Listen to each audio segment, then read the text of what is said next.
o'clock, so get started. Are we good on Zoom? Fantastic. Thank you so much. All right, so we'll go ahead and call the meeting, the July 17th Lane Community College Board of Education meeting to order. Susanna, will you please call the roll? Kevin Alltucker. Kevin Alltucker is excused. Austin Funagi. Here. April Hampton. I'm sorry, Amelia Hampton. Here. Jesse Maldonado. Here. Steve Mytel. Here. Zach Mulholland. Here. Jerry Rust. Here. And Julie Weissman. I'm here, and just for the record, it's Weissman. Weissman, thank you. All right, thank you so much for that. Next, we have the land recognition. The land recognition is going to be the speaker for the land recognition, rather, is Dr. Bulger. President Bulger, would you mind reading the land recognition? I'd like to start our meeting with the acknowledgement that the land we are on is the traditional homelands of the Kalapuya people. The Kalapuya were stewards of this very land for over 14,000 years before their traditional way of life was forever disrupted. We start our meeting with humility and reverence for the original inhabitants, the Kalapuya. Thank you so much for reading the acknowledgement. Next is the agenda adoption. Do we have an adoption of the agenda or anything to add to the agenda? Move to adopt the agenda. Second. Okay. It's been moved and seconded to adopt the agenda. All those in favor signify by saying aye. Aye. Aye. Any opposed? Any abstentions? Excellent. The next part is the equity lens. The equity lens, I want to just emphasize the importance of this as we make decisions, as we go over things, even as we go through trainings and so forth. Oh, do you have? You're good. Oh, you're good. Okay. We definitely want to make sure that we are looking for equitable outcomes around policy programs and practices as well as decisions. So anyway, just wanted to do that. President Bulger, would you mind introducing the facilitated discussion items today? Yes, I want to thank all of you for attending this special meeting this evening. Jerry, can you hear me clearly? Barely. But Okay, you can barely hear me? Yeah.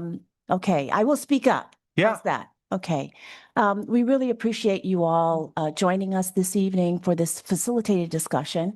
We have engaged in a firm called In Accord, and Tim Hicks, whom you see here, is representing In Accord, and who's going to be facilitating this discussion. This is an incredibly important to the college so that we have your guidance as we move into important decisions at the institution. I want to introduce Tim Hicks. Good evening, all. So we have a tight agenda.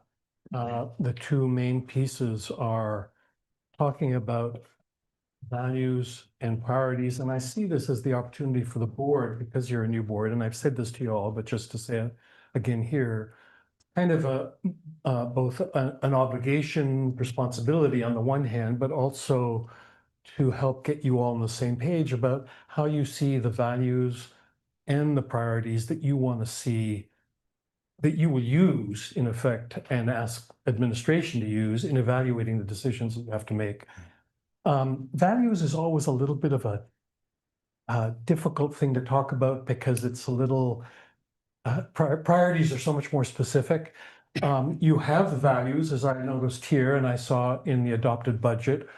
But I'm going to ask you to start with, and you can use those as well, but start with just, and I asked you before if you could give some thought to this before the meeting, to jot down one or two or three values that you think are important to guide this institution. And then I'm going to give you a list that can help prompt some further thought, but just give 3 minutes to identifying some values that you think are critical. Mm-hmm.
Yeah.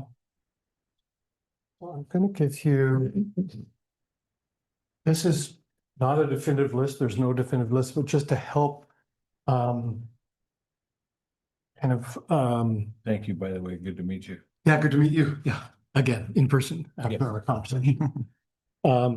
Just to help kind of catalyze thinking more, this might stimulate what you've already done.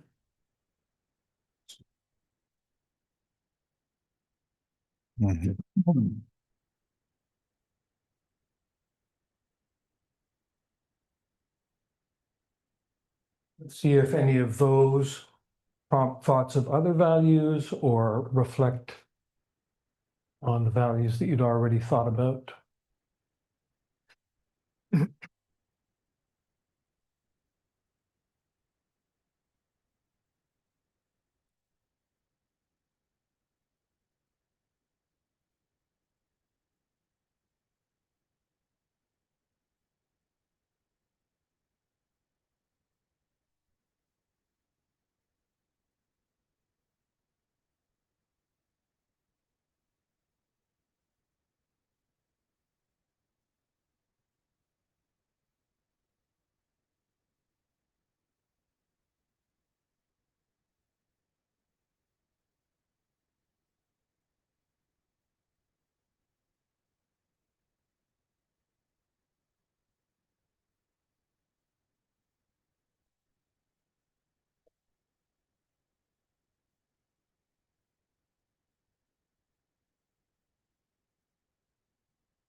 Ready to go on. I don't want to interrupt your thinking, but yeah, we're good. So if you would, we'll go just left to right. Top three, ask you to start with. If you can. Or four if you want, if you. Well, for me, this is a little bit on the spot. My brain is still kind of warming up. I put down inclusion, understanding, and dependability. Understanding.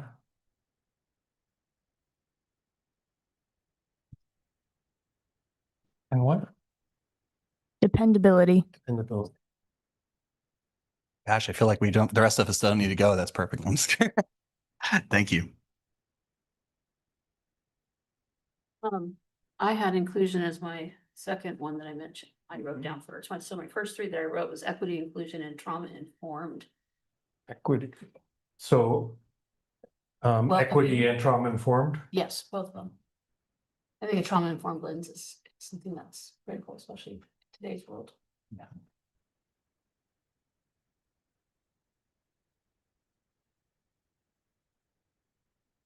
So thinking about that in terms of impact of just policy decisions and yeah. Can I ask you if you're aiming at college-wide, For the college.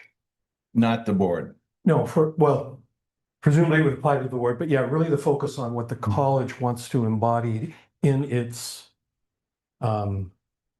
decision making. Well, I like the community responsiveness.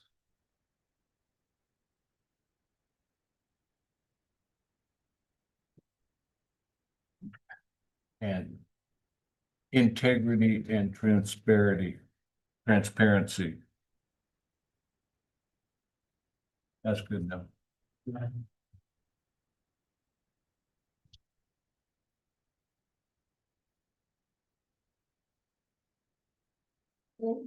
Okay,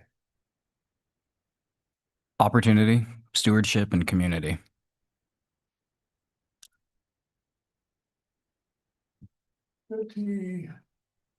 stewardship and community we have here, can it be, yeah, Sure, that works. another check there. And opportunity. Stewardship. Oh, stewardship, yeah. Stewardship, yeah, thank you.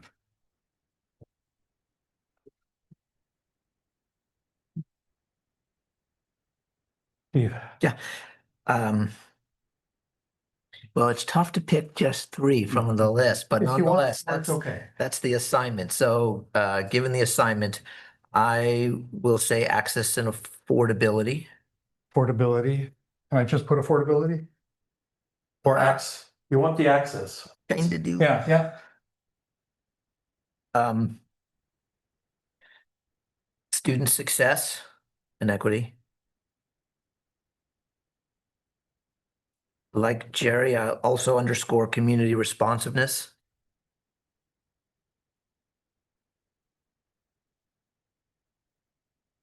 Yeah. And I should probably choose fiscal stewardship, but I'm actually going to put innovation and quality in there because I think it's an important part of our, Innovation and quality. yeah. Yeah, and that's one of the ones I think that's mentioned in.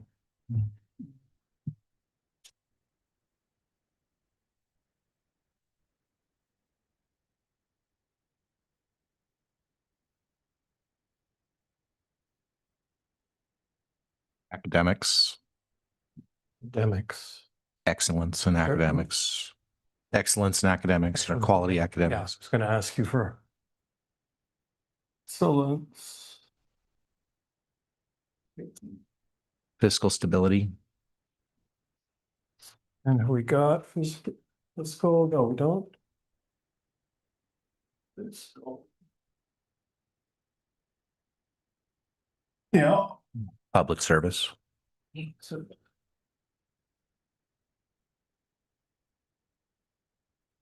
And we'll get a little bit, as we have time, to get kind of into what these mean. Sure. Excellent. So the word invest is used in the budget decision-making core values as well as once in our values as an institution. So investing, we commonly think of budgets as where can we cut? We don't necessarily always think about where to invest. So investing would be one value. Value that decisions are shown to invest in. Exactly. Yep. Investing. Yeah. And the word I use, promoting meaningful and participatory investment into the institution is what I kind of wrote as a sentence. Yep. Exactly. Yeah.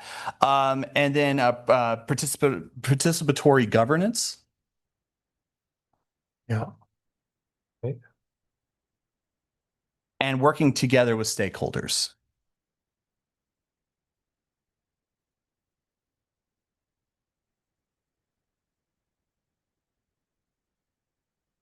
Working with stakeholders.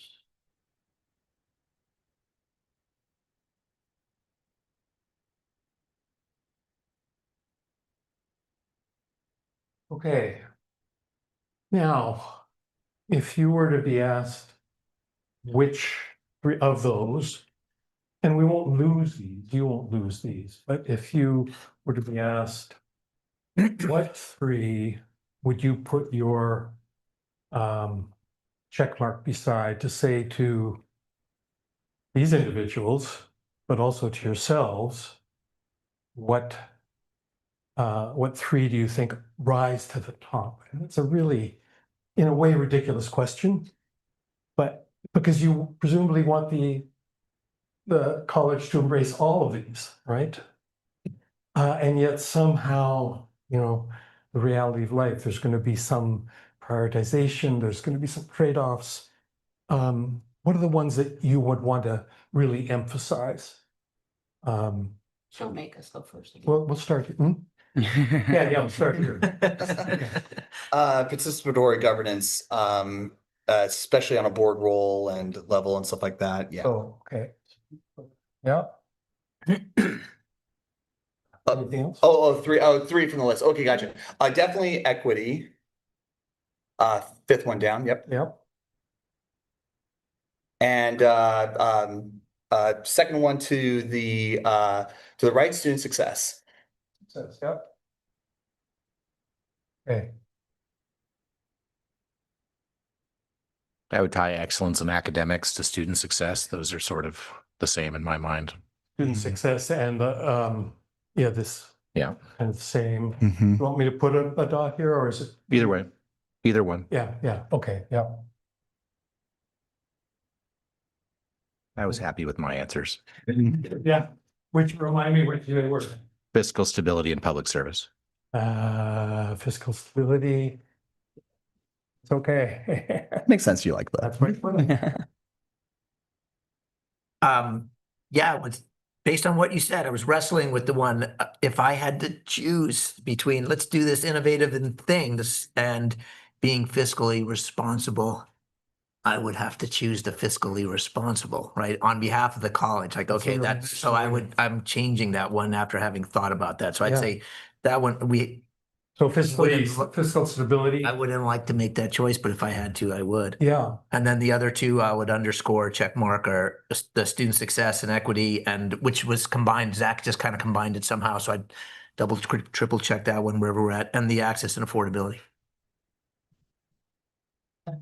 yeah. Okay, good.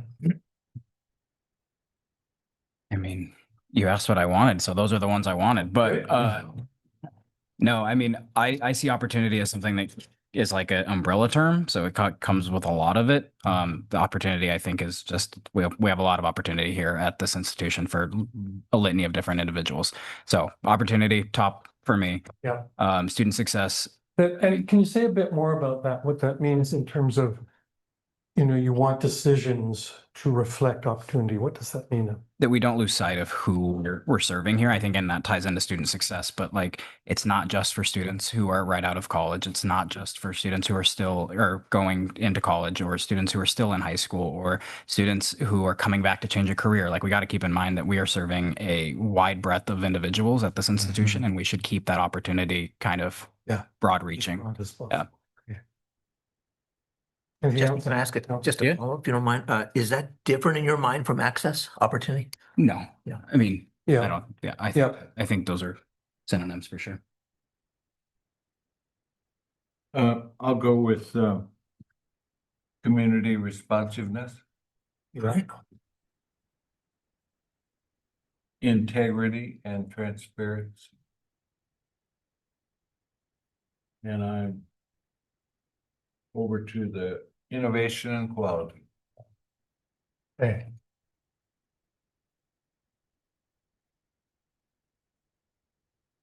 I'm going along with the majority here. Student success, access, fiscal stability, equity are the kind of, those are the true values of everything we do. It's Yes. model. And what was the other one? Student success and access, student success, equity, and fiscal stability.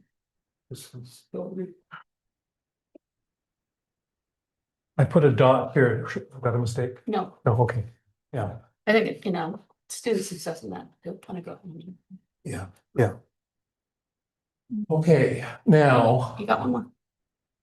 oh, sorry. You do. Yes. You do indeed. My apology. Sorry.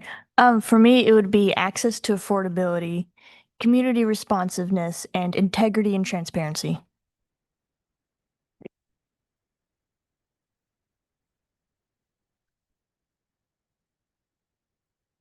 So all of the others are important. Are there any questions? Because part of this is for you to get clear on how you're going to evaluate decisions, measure them against these. Oh, and question, should I take a picture of this or is somebody recording? There's it on the video. Oh, Yeah, you are? yeah, exactly. Yep. And it's directly on the board there. So Oh, yes, good. there is. Yeah. Have to- Yeah. It will be captured. Yes. And one way to share. Are there questions that you have of the board about any of this? And I'm going to come back to the board, but this partnership. Just wondering if you're going to ask for clarification on some of these areas, like, for example, what community responsiveness really means. Yeah. What does that really mean? Yes, okay. What does it, who said community responsiveness? There's a couple of us. Yeah, what it meant to me was that we're in tune and in touch with our communities, especially high schools and students, and the changing needs of students. And we're offering classes that tie into the economic needs of our county, responsive to the demands for training in certain areas and training and education. The decisions on budget should reflect an awareness of community needs and a responsiveness to that. Yeah. Uh-huh. Anybody else want to say anything about community response? Not different than what Jerry said. Okay. That for me, that pretty captures much it? did it. Yeah. Yeah. Slightly different is in regards to workforce needs and understanding workforce needs, understanding workforce needs within the community. If there is a major layoff at a major employer, to be able to help with the training and development of those individuals to go into their next trade, if they or next career and occupation, but also just like and President Bulger, you've said this a couple different times, being a touch point educational system for people, where they're at in their careers, whether they're a traditional student, non-traditional student, so on and so forth, and responding to the needs within that. So, yeah.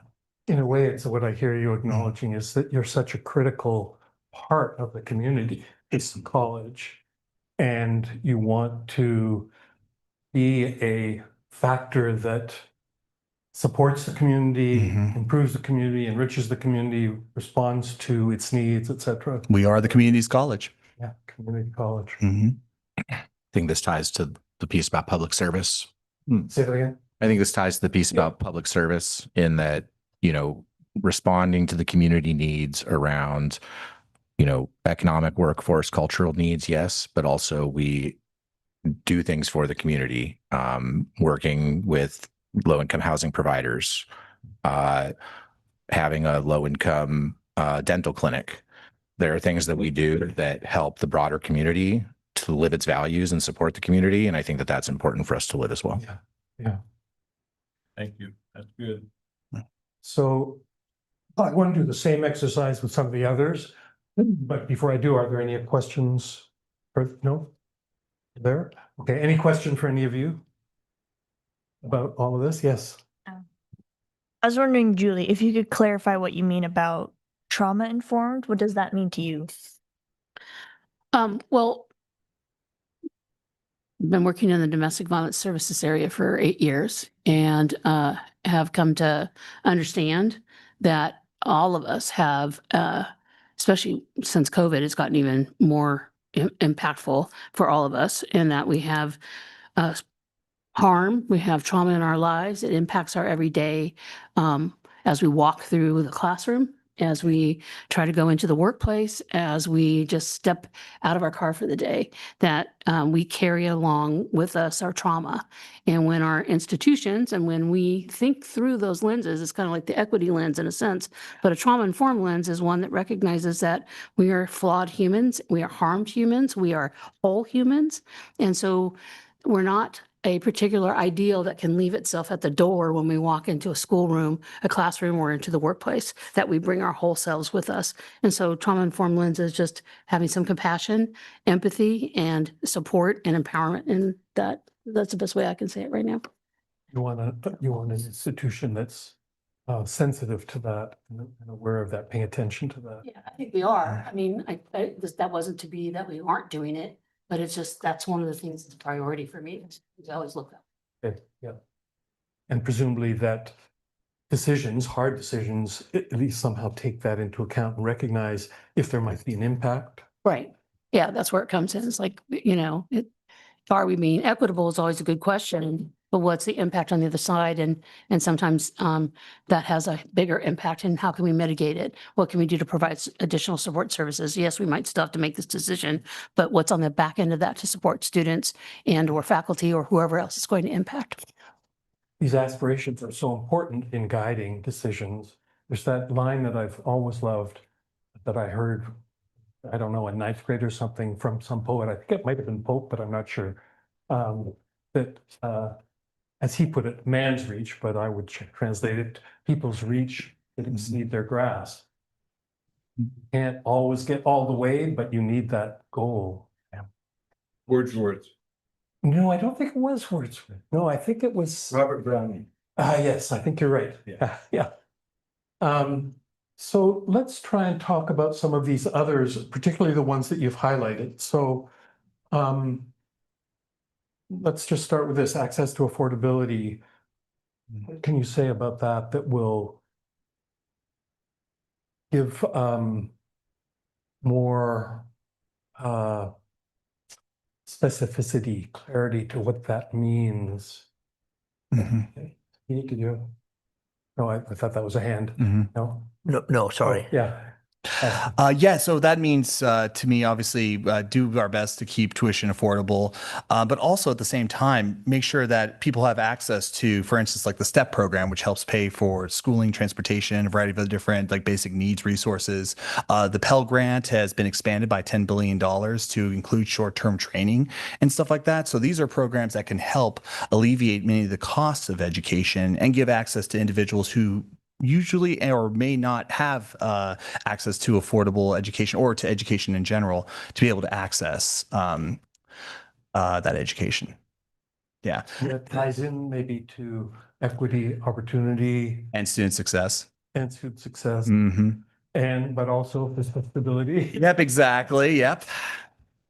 Steve. So when I look at what's written here, and at least how I interpret it, it's access and affordability, and they are distinct. Yeah. Our access to affordability means something somewhat different. We may have meant different things. I meant access and. In any case, for me, access is that I really love and take a lot of pride in the fact that we are open to all. Anybody who wants to come, regardless of whatever their prior academic, credentials are, we'll meet them where they are, maybe not a better way of putting it. And I take a lot of pride in that. And I think most everybody, if not everybody at the institution does as well. We meet you where we are. We don't put barriers up. We knock them down. So that's access. That's access, yeah. And then affordability to an extent is a subset of that. If it's unaffordable, then it's not accessible. So Yeah. Nicely said. Yeah, and this list, just to kind of say the obvious parenthetically, any particular decision that needs to be made forced by the budget you're facing can be evaluated against, you can have that line and you can have all these across the top and you can check which ones they meet and don't meet. And of course, there's going to be, again, trade-offs, but that's the value of this kind of articulation. Yeah. Really? No. On that topic, I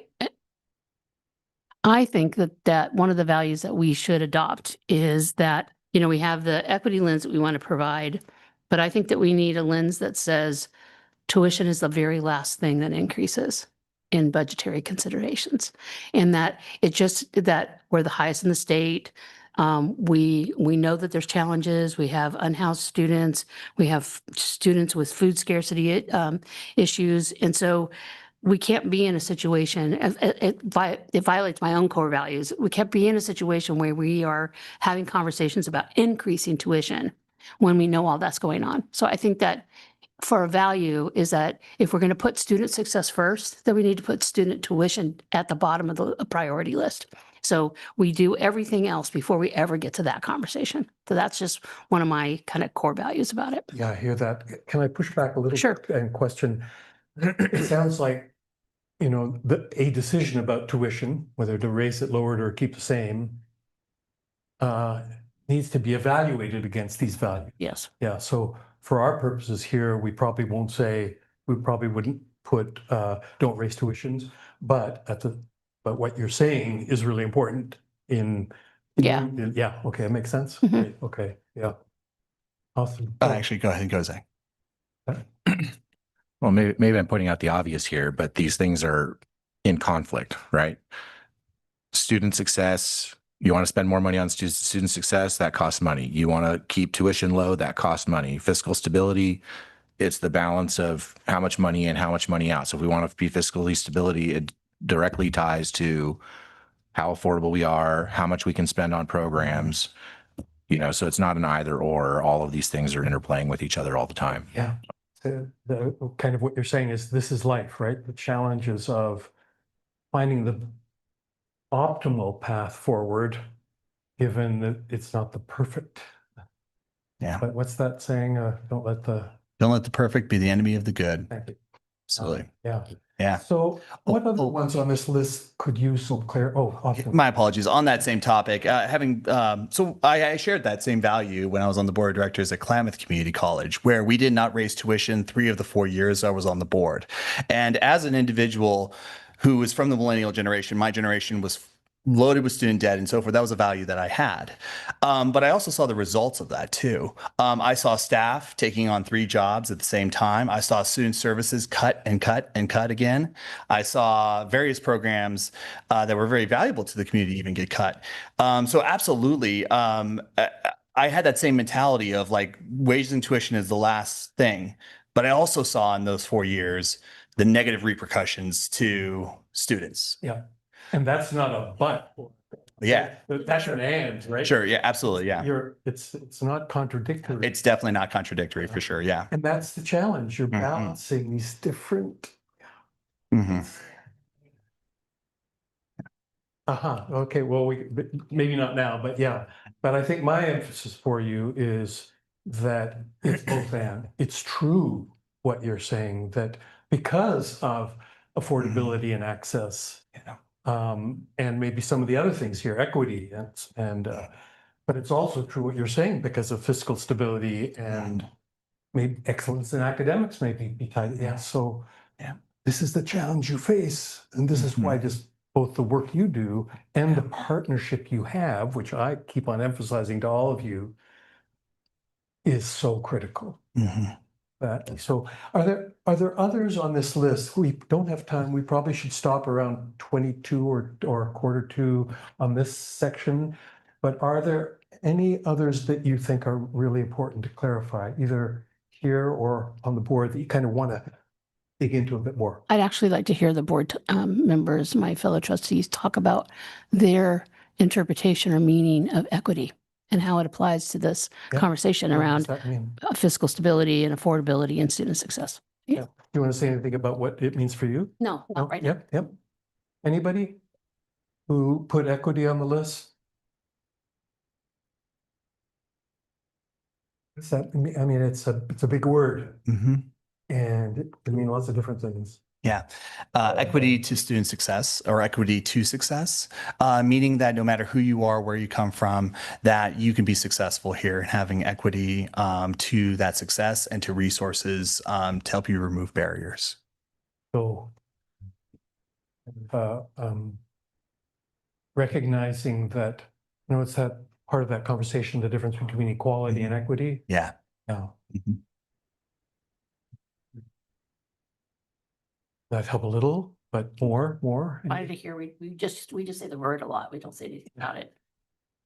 Great Anybody point. else want to tackle that hard subject? What does it mean, equity? It means somehow recognizing that there's a question, somehow recognizing that there are differences in one of the things that you mentioned, I think in some of your documents, power and privilege. Mm. Yeah. Equity has related to that somehow. Yeah. I don't have a lot to say in terms of clarifying it, because for me, it's not a clear term. It's a bit murky. So I don't expect, people to clarify it right here and now if they don't want to or haven't had time to think about it. But for me, especially given that it rose to the top, it's got 3 dots.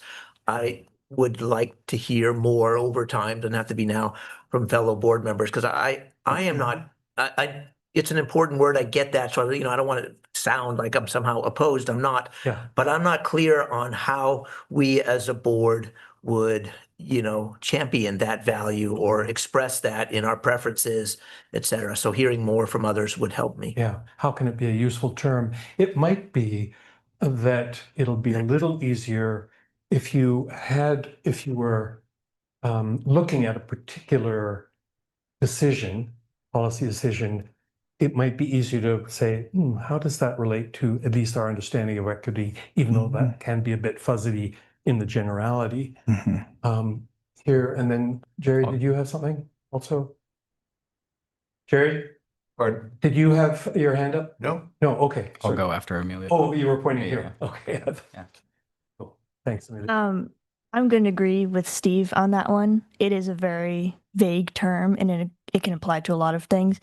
But for me, college-wide, for my understanding of it, it means knowing what to do with certain areas, like knowing what to make accessible, knowing how to make it accessible so that every part is balanced in its own way. It doesn't have to all look the same, but it has to look good enough or the best it can in that one area, in that certain department, in a certain classroom for certain students. But that's what it means to me. Yeah. What I hear in what you're saying is kind of recognizing the impact in particular circumstances. What are those impacts and do they relate to this question of equity, not quality? Yeah. I think, I think equity can fit into almost everything that we have highlighted here. You know, there's equity in student success, there's equity in affordability, there's equity in fiscal stability and fiscal responsibility.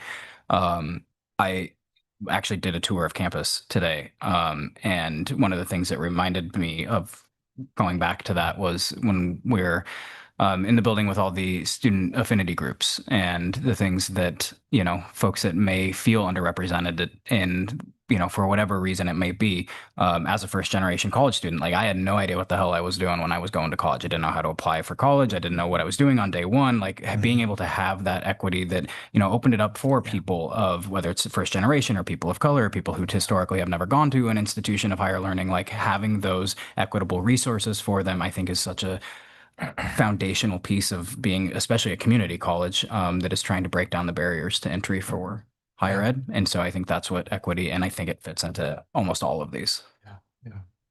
I'll be brief. A couple of concrete examples for me that come to mind. Our foundation, for example, helps us a lot in this category. They raise money that provide scholarships to that we give out to some, but not all, right? Because we're trying to make it equitable. Some people have a greater ability to afford the price than others, and we're trying to, to level that playing field. And likewise in our wraparound services, right? That's those. I don't know what the total budget is for all of those programs. It's significant, and everybody essentially pays into them. Not everybody takes advantage of them, and we do that in part because we want to help level that playing field for those who might have have additional barriers, whatever, however you might express that. So those are a couple of concrete examples, but I still feel like I could use a little more. It's like, what do we mean by all of that stuff? Those are the things that I think Well, of. you've kind of said it. Well, if there were other, those are the ones that I think of. I feel like I'm limited in my thinking here. So, yeah. And of course, as as we've been saying, when a particular decision is being evaluated against some or all of these values, you're going to be able to see, well, that decision would have some impact on access related to equity. You're going to be able to use those terms a bit more precisely when you're actually putting them against decisions. Any other on this list that you would like to dig into a little bit, either here or on the board? Yeah. I think it's good to talk about fiscal stability for a minute and thinking about that, not just in terms of our annual budget, but our long-term fiscal forecasts, including our deferred maintenance costs, and making sure that we're not kicking the can down the road and leaving maintenance that we should be paying for now to be paid for by future students. Yeah.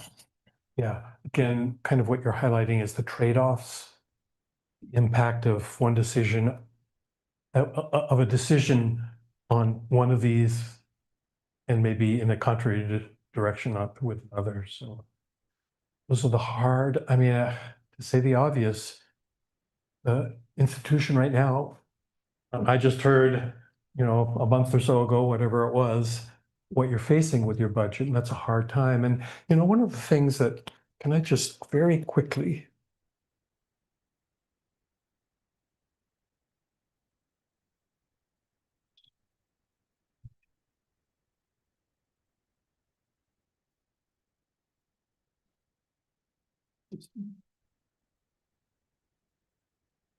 when there are disagreements, we're often focused on issues and we're kind of either fighting over them or in disagreement about them.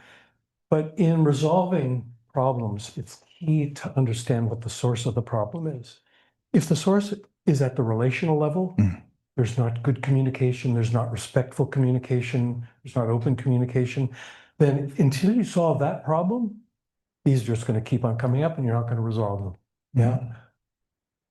If, on the other hand, you have a structural problem, which you do, part of the source of what you're facing is a structural issue, the budget. That's not relational. It's can be seen as issues, but it's really a structural issue. And harder to fix that than this. As you go up this scale, it's harder and harder to fix. But recognizing that you have this structural issue and the impact it can have on relationships. You're in a stressful, it's true in a family. When a family is having hard times, relationships are stressed, right? So the fact that you have this structural reality right now for this period, and you're going to fix it, let's say 5 years from now or 4 years from now, you might be in a much more fiscally healthy place. And that'll make your relationships easier. But recognizing that, pay particular attention to your relationships and don't let this erode this. Yeah. And similar at the systemic level, you know, it's the economic situation that's happening, it's the political situation. You can't change much of this, but again, recognizing if there are sources of the conflict up at this level, it's important to recognize it so that you can do what you can at the structural level and you don't let it affect the relationship level. And yeah, does that make sense? So, any others that you would particularly like to kind of unpack?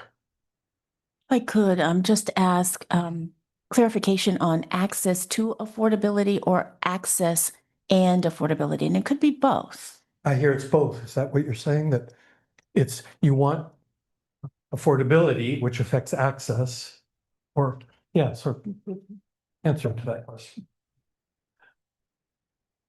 What I had said for me, it's as written here, it's access and affordability, but I haven't heard. Access and? I'm not sure if that word got put up there by accident or if somebody meant for it to be, so I'm not sure where others are I at. thought I got it right, access to affordability, but no, I didn't. It's access and? Yeah. Oh, good. And. I have a feeling you were shortcutting an ampersand. Okay. So access and affordability. Yeah, okay. Any other that you want to kind of clarify, dig into a bit? Oh, yes. Could I get a bit of clarification on what stewardship means? I threw stewardship out there. I mean, it's also listed on here. I mean, in my mind, it was, you know, stewardship to our land, to our students, to the community. Like they put a lot of trust in us and we should make sure that we are honoring it and being good stewards of the funding that they provide to us as an institution, the academics we provide to students, just making sure that we are just truly being good stewards of everything that we have here. Would relate to fiscal responsibility. Yeah. And other things. I don't think it lives on its own by any means. Yeah. Yeah, and your previous on the other side kind of reminded me of this a little bit. Oh, what you wrote, which was the structural, and so yeah, exactly, yeah. And this also comes back to fiscal stability and to a certain degree stewardship, which is this concept that like I'm still I will say that there is fuzziness for me on the necessity of certain cuts and certain things we're trying to pursue with this budget, and that's where I would love to have a more in-depth conversation. It doesn't have to be right here, right now, and especially because there is some unknown variables. There's many unknown variables, but there's also like opportunities too. And I feel that if we create a absolute necessity for cutting certain things, that we lose out on some of those opportunities. So there's a conflict I have in my head in regards to fiscal stability, stewardship, and opportunity. Yeah. And you know, to say it again, you've got all these trade-offs, difficult decisions, and communication, because you all are here because you bring some expertise, and you bring your humanity, and you bring your experience, and none of you are completely right. Otherwise, we would just Mhm. put you in charge. You're all, and so how to bring those views together and then have some kind of outcome that you all are feeling like, yeah, this is the best we can do, which takes good listening and good respect Mhm. for what you're hearing from each other. Yeah. End of sermon. Anything else? And then I think we should go on to priorities. Can I ask how folks define student success? Because I think there's many different aspects of it. Yeah, is it grades? Is it jobs after? Is it Mm. patient? Is there anything you'd want to say about it? I mean, I think we have a job to make sure that our academics are excellent and that we're providing the wraparound services necessary for our students to succeed. And there might be other items that are nice to haves, but are not critical to the mission or to serving students. So, and I'm hearing you say that it's not just academic grades, it's these other wraparound services that you're talking about, that success is kind of for the whole person somehow. So, is that captured? Liberal arts education is not just about getting a job, it's also about being a fully actualized person as well. Good citizen. Eve, did you have something?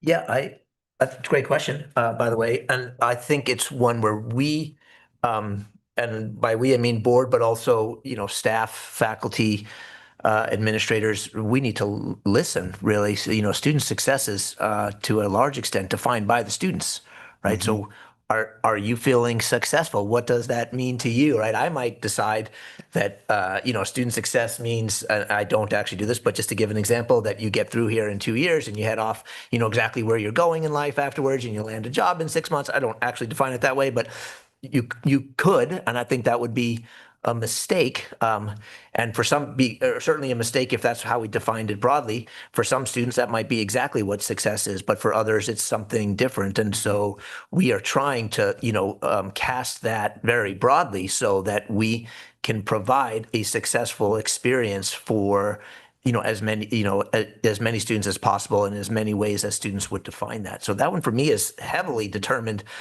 by students, which means we constantly have to be in touch with them to be clear about what that means.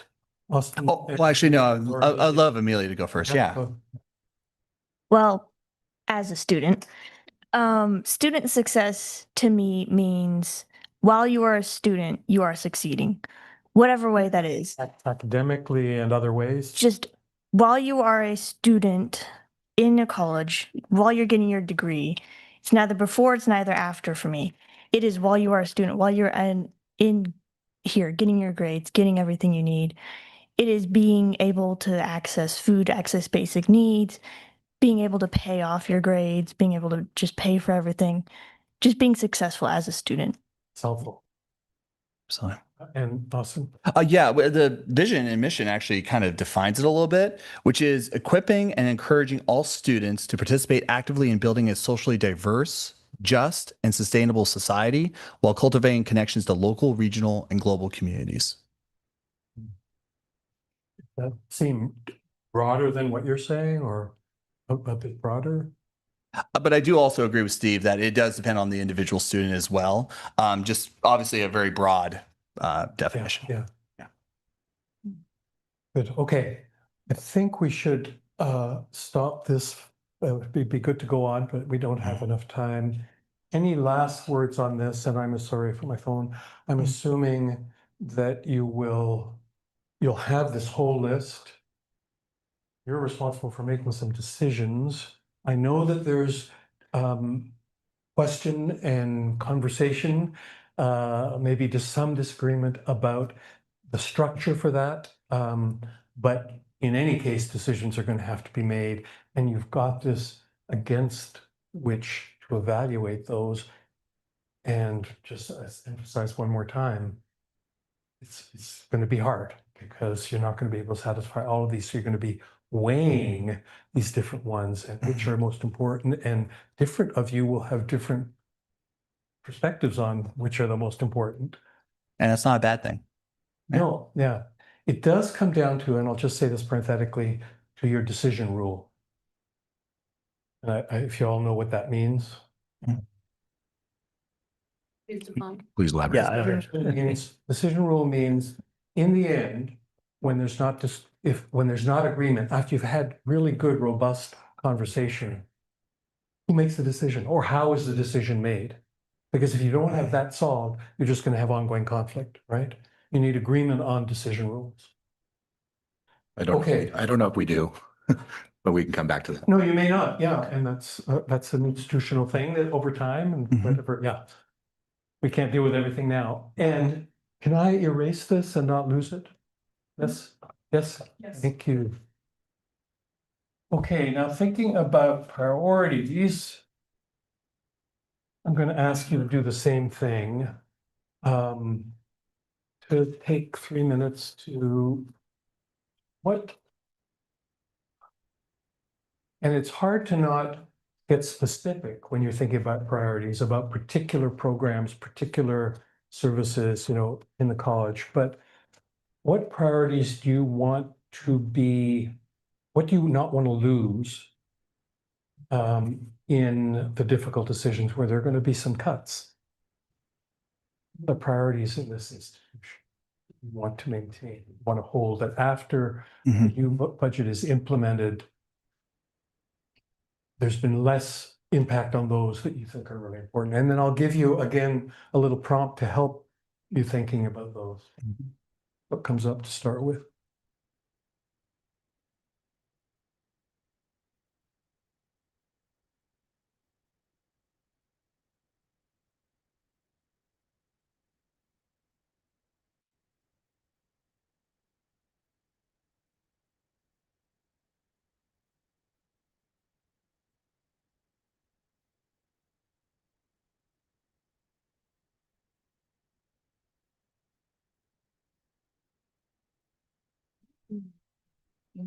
Why priorities do you mean? Like specific. Great question. The question is that Amelia's asking, what do I mean by priorities? I'm going to push that back on all of you. Mhm. Priorities, what does it mean for you? And priorities, what does it mean for all of you? That's a really helpful question. Excellent. Anybody on the board? What does it mean? Or do you want to hear from administration what it means for them? Oh, yeah. Go? Yeah. Okay, I'll go.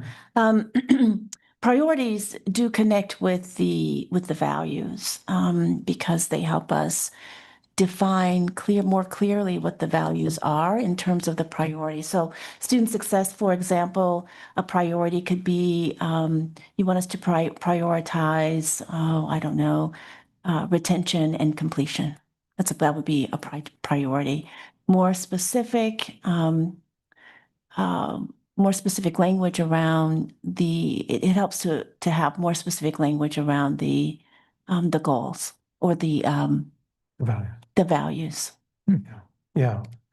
So, I would also say that priorities, if we can get to it, yeah, having the priorities in some sort of order so that there is an ability to weigh what the priorities are. Prioritizing student success, prioritizing access, prioritizing fiscal stewardship. That would be really helpful as well. It'd be hard to get to. I think as Trustee Mulholland said, that it's naturally embedded in the values, some conflict. Look like you're about to make a change here. thanks. Oh. I'm going to give you, I see what I've done. Hold on. What did I give you? Good, I didn't give you this, good. Yeah, no, it's good. No, it's okay to look at both. I forgot what I was doing and I did you, so those are two. Thank you, this is for you. I know I And I haven't. gave you this, that's for you. And I give you. That one. You, what I did give you. Nope, anything, nope, right? nope. There. Wonderful. So this will help you think about Great. priorities.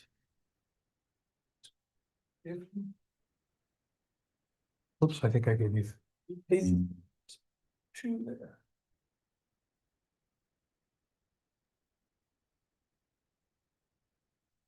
clarification question. Yeah. Is this an opportunity to draw outside of the lines using a using a coloring book analogy? I do have some things that are similar, but I kind of wrote down 3, but there's some that are like, yeah. There's some overlap. there's some Exactly. Prompts and, Okay. and certainly draw outside the lines. Yep. Yep. Just meant to kind of stimulate thinking and help with Amelia's question.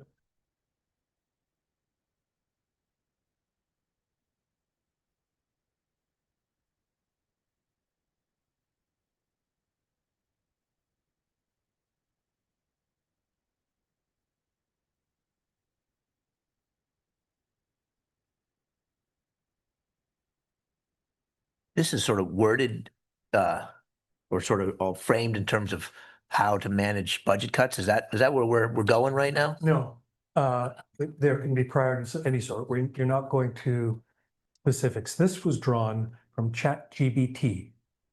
Okay. Great. It was just one. I'm just trying to get clear about the assignment you're giving us right now. Yeah. Given this attempted definition of what are priorities, what do we mean by our priorities? Which priorities do you think need to guide decisions and and that those decisions reflect the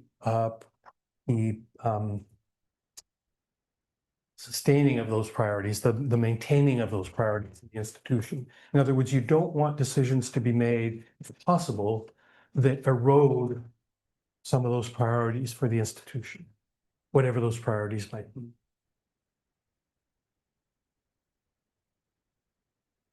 And is there anything else that you would want to say about what you mean by priorities? I think let's see what happens first. Yes. You've given us a very abstract assignment, you know. I thought, I was thinking that values are going to be much more abstract than priorities, but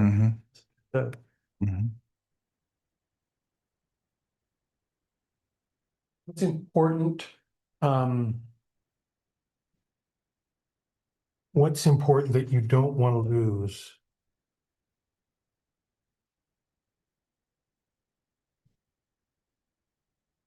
Yeah. What areas of college mission and operations do you most want to protect and emphasize? And yeah. I mean, I've got the same priorities as I had values, basically, with one addition. So, well, let's hold, we'll come. I just want to give everybody a little bit more time and then I'll start with you. No worries. You can start with someone else. I talk too much. That's fine. Oh, you're perfect. If you talk too much, you're doing great.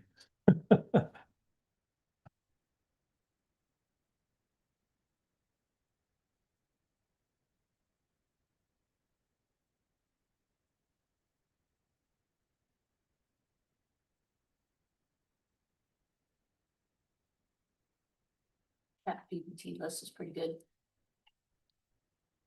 I hated to admit it. I know. I was curious.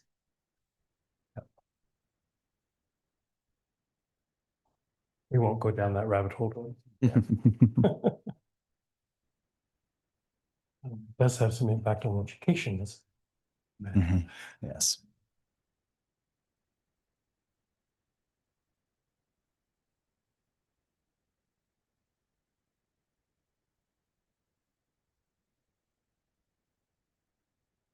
What areas of the college mission or operations do you most want to protect?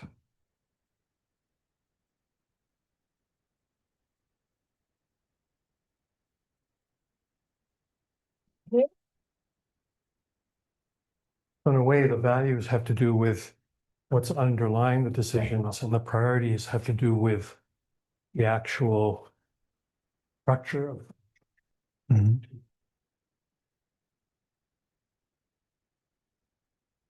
Okay.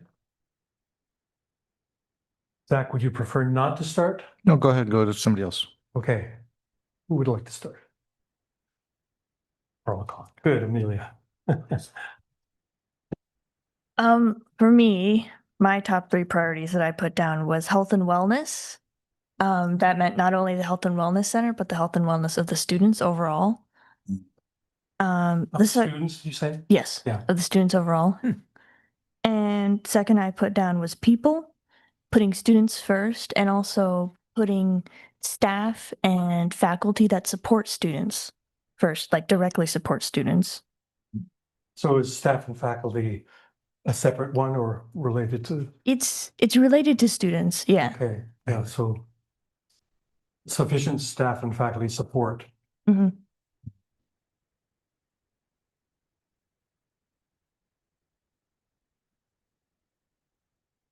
And then the third one I put down was equity and inclusion.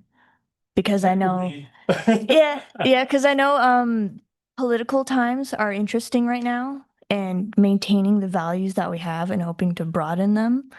That's important to me. Yeah, so you don't want to lose equity and include the equity value and the inclusiveness of this institution. Yes. Say again? I thought I was just adding to those belonging, welcoming, Yeah, yeah. Thanks. Or we should just go around this way? Yeah. and if we want. Just adding to this because it kind of goes, and it harkens back to my value about students first, is that it's looking at our priorities through the lens of students first. So that, and in my opinion, then if we make any cuts, we try to keep that, we don't want to raise stuff. So it's students first, supporting the faculty, staff, all the OERs. OERs? Yes, there we go. Thank you. I knew there was an acronym in there that I wasn't getting right. That kind of support systems. Builds retention, so don't want to lose that. Strategic, not across the board. Don't put builds retention? No, No, yeah. that was just Yeah. an impact of it. Health and wellness of the students, but it's also health and wellness of the institution. So it's making strategic, not across the board cuts. So, and students, and institution. Mhm. Oh, this.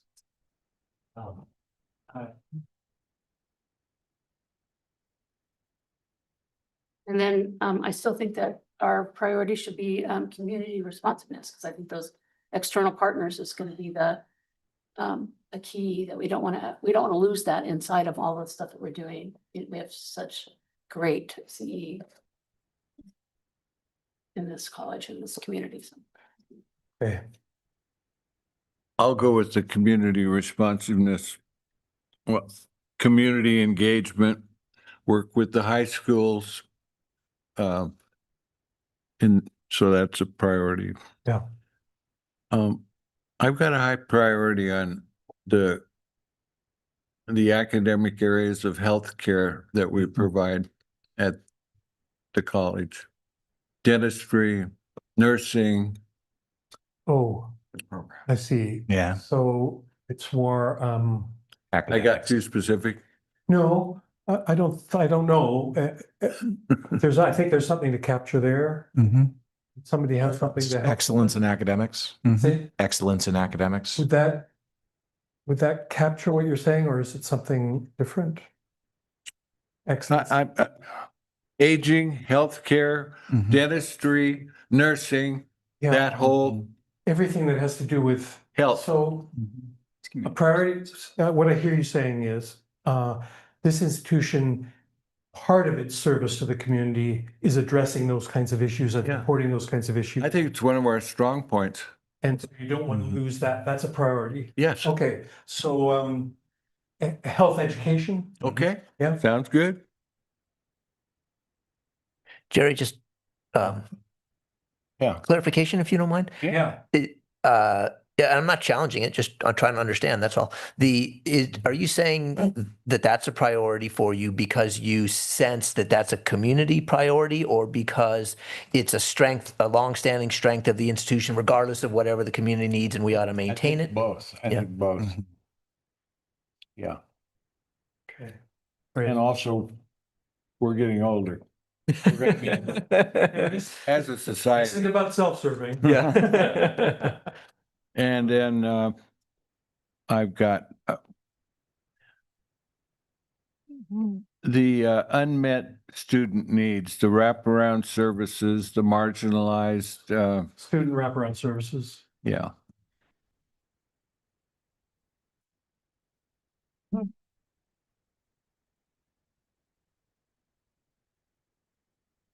Yeah. Okay. Thanks. Community responsiveness is definitely one that I got hyper specific. I put workforce development, career technical education, healthcare professionals, EMTs, EMS. Like we've got a shortage of all of these things in our community, so it's a community responsiveness thing. So to avoid the hyper specificity of my list, I think it goes in community responsiveness. Yep. I also I'll renege on my going against specificity. Becoming a Hispanic serving institution, I think, is Yeah. another really big, should be a priority of ours. I mean, Did you there's, say becoming? yeah, Oh, Hispanic serving institution, Yep. getting to that 25% of our student population that is Latino. That's awesome. Um, What was the term you used? Becoming a Spanish? Hispanic Serving Institution, You put HSI. yeah, Yep, no HSI worries. and- Yeah. and, yeah, Yep, sorry. you're good. Yeah, we just don't want to lose sight of that. Absolutely. It's on our strategic plan document there too. Yeah. And Mhm. I think the last thing that I just had in delving into the political world that we're living in, I mean, we just got a Supreme Court ruling this week that the Department of Education can be gutted. Like we need to make sure that we are doing everything we can to continue operating. Like that should be priority one, like figuring out ways that we can be nimble and make sure that we continue to exist. And these things that Amelia mentioned, the equity and inclusion in these services that have become such a political football right now, but are truly helpful to getting us to becoming an HSI, to making sure that students of marginalized and underserved communities have the access that they need.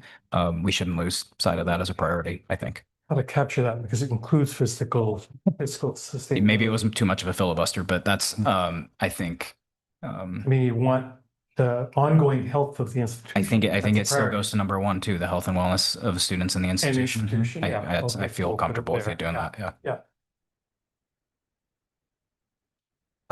I think a short list is better than a long one, so I'm not going to add to it. And I think the list that's developing is really good. I don't feel like I need to say anything more because I see lots of good stuff up there. Okay. Are there any of those that you would want to emphasize? Well, we'll get to that. It's okay. Yeah. Back.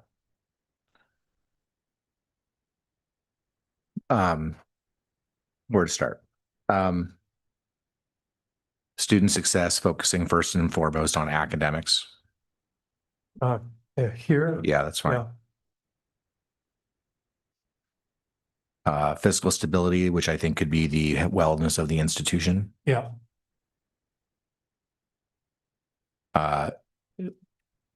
Taking care of the people that take care of our students. So students first, and also staff and faculty support. Yeah. And regarding community responsiveness, I would say and service. Public service is tied to that for me, but I would put a check by that as well. What are you talking? Community responsiveness, I Oh, yeah. mentioned earlier that I see a public service aspect to that I would tie to that as well. Yeah.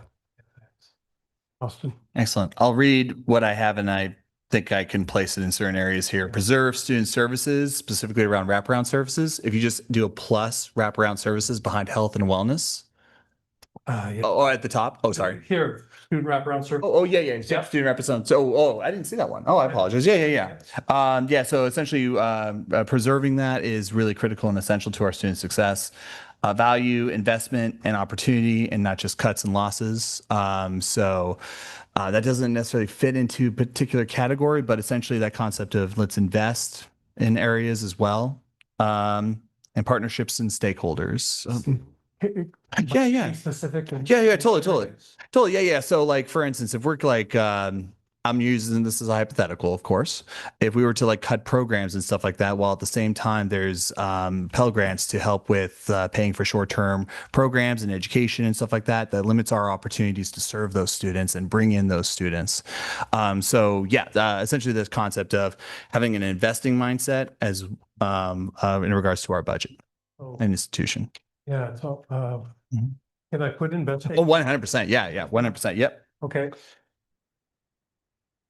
You don't want to lose that if possible. Correct. Yeah. And of course, to say what we said before, Yep. And You're not going to have everything. yeah, partnership and stakeholders with stakeholders. And I think a great area that we can develop a little bit more in that is within the Hispanic community. So I almost want to put that towards the Hispanic serving institution. Okay. So yeah. Okay. Yeah. Okay, so let's try and do the same. I mean, this is a shorter list, which is great, in a way. Anything that you would want to, add emphasis to, if you were to pick your top three. Should I just offer something here so that might help you get to that point?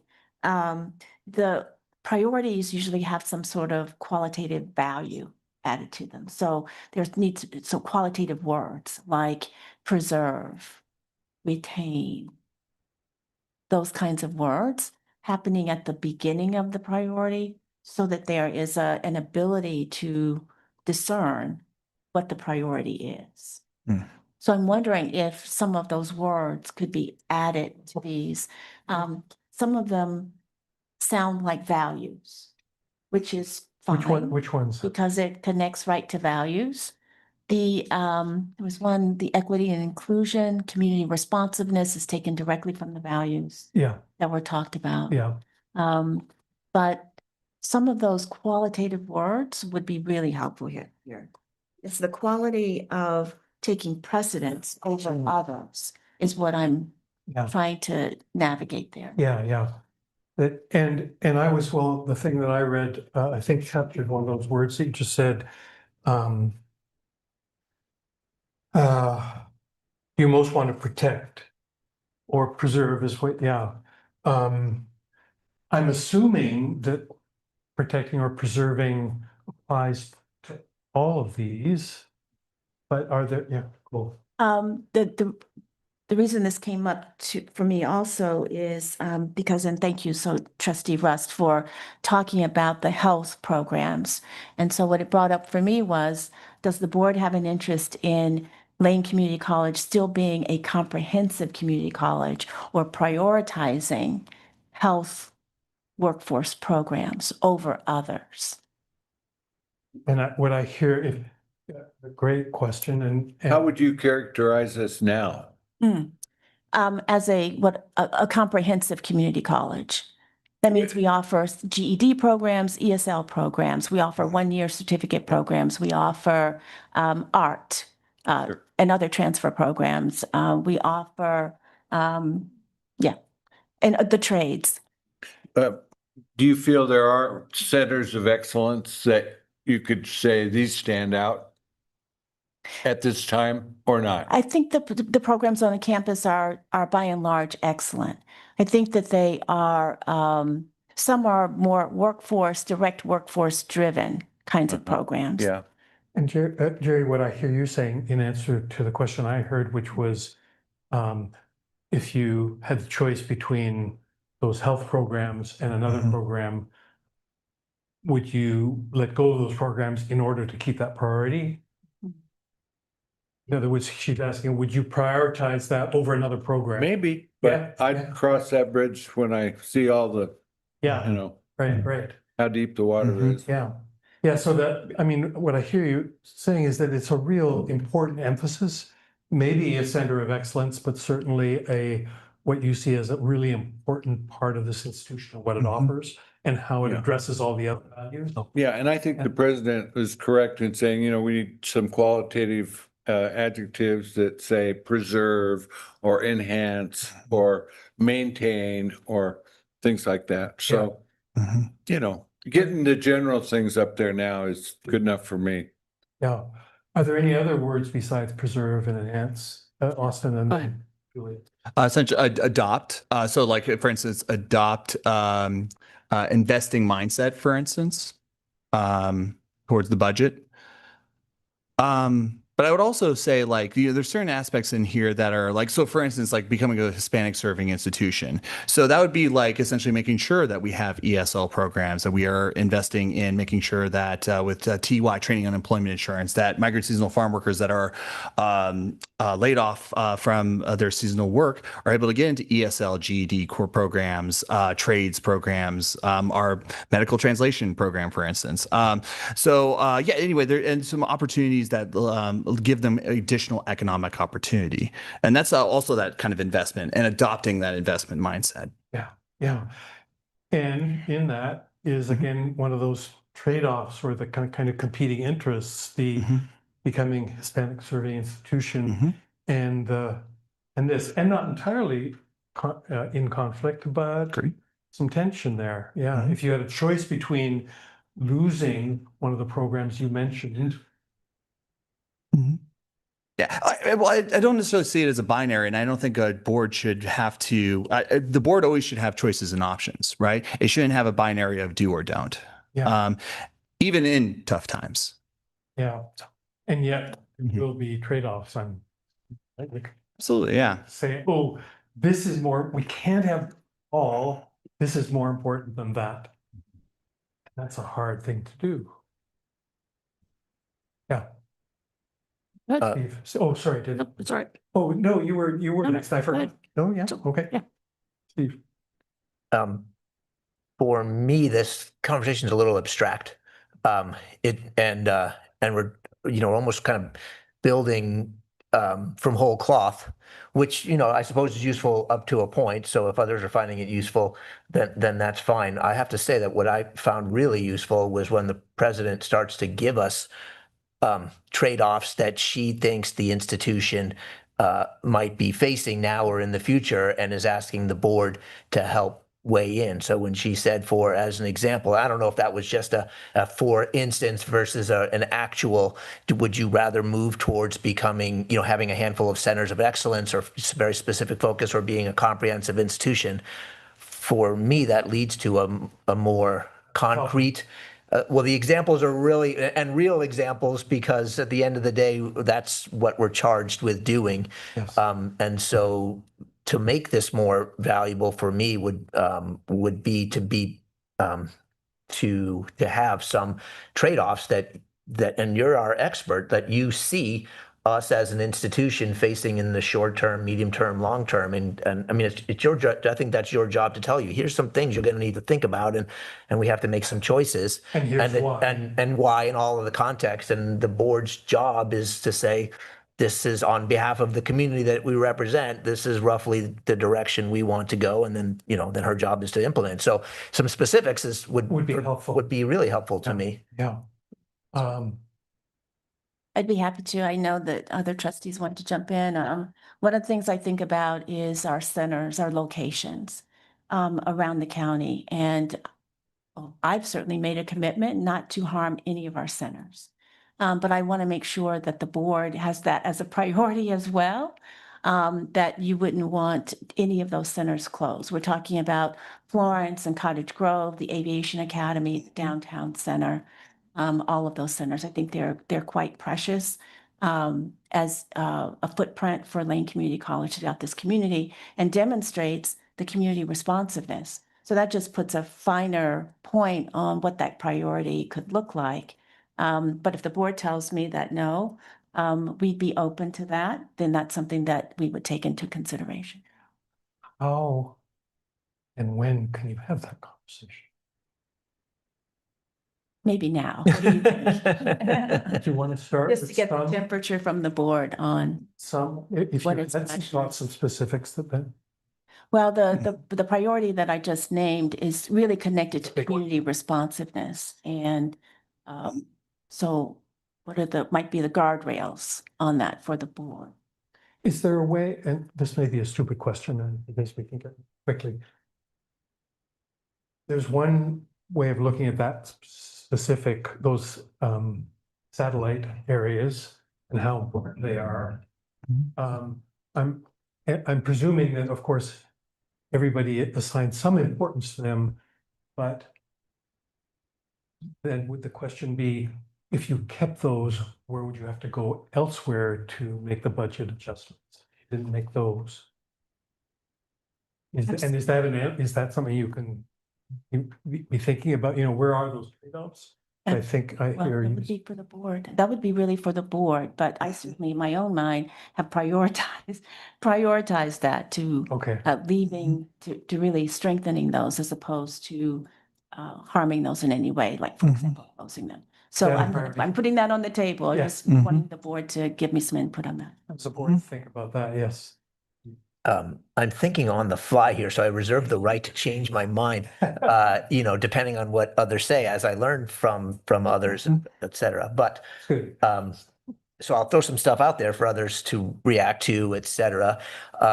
Thinking about the values that were expressed and written down on the other side and some of the priorities, right? So I'm trying to, frame it in that context of, board sort of consensus values.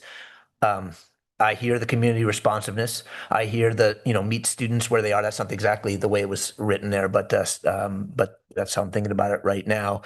And the equity, right? And so for me anyways, those three things, kind of stand out in favor of maintaining all of these centers kind of wherever they are regardless.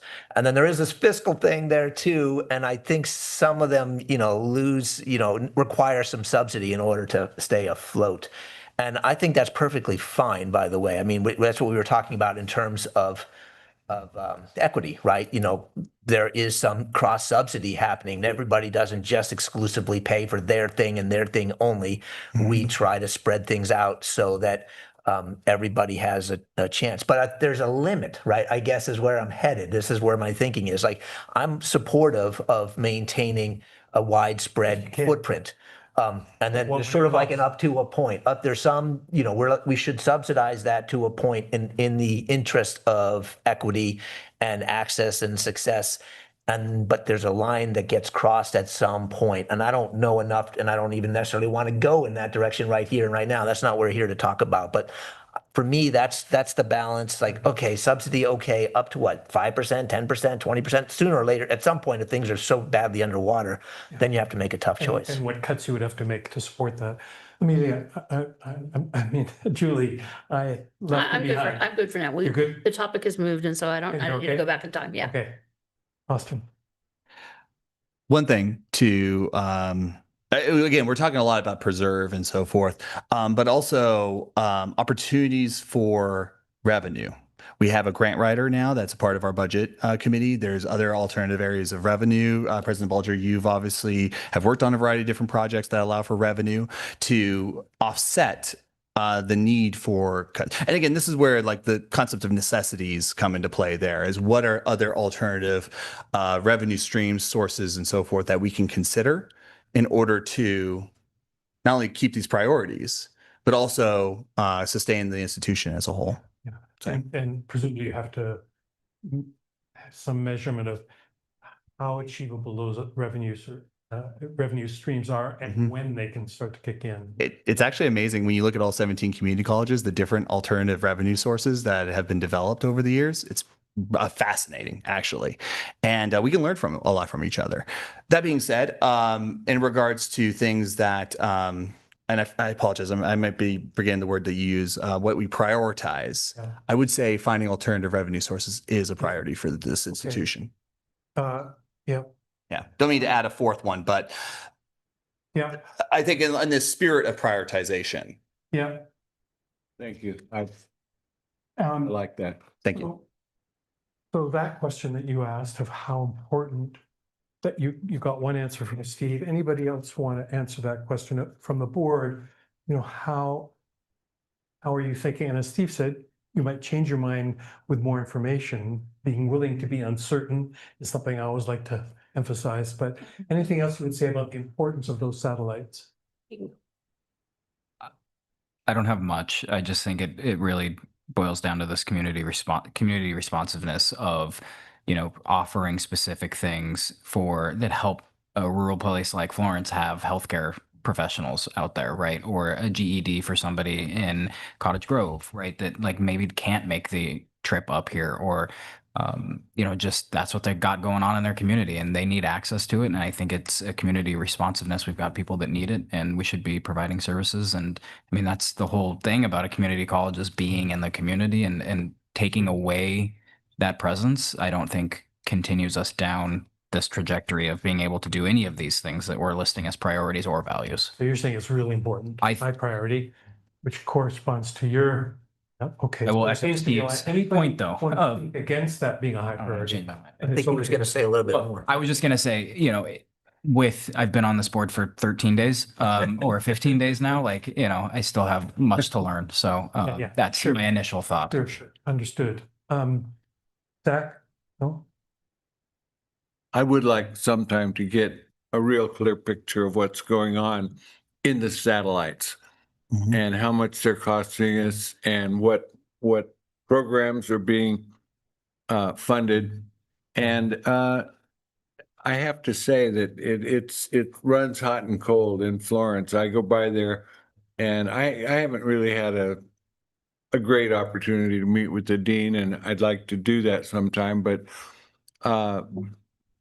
it's still very underutilized. And I think Cottage Grove is the same.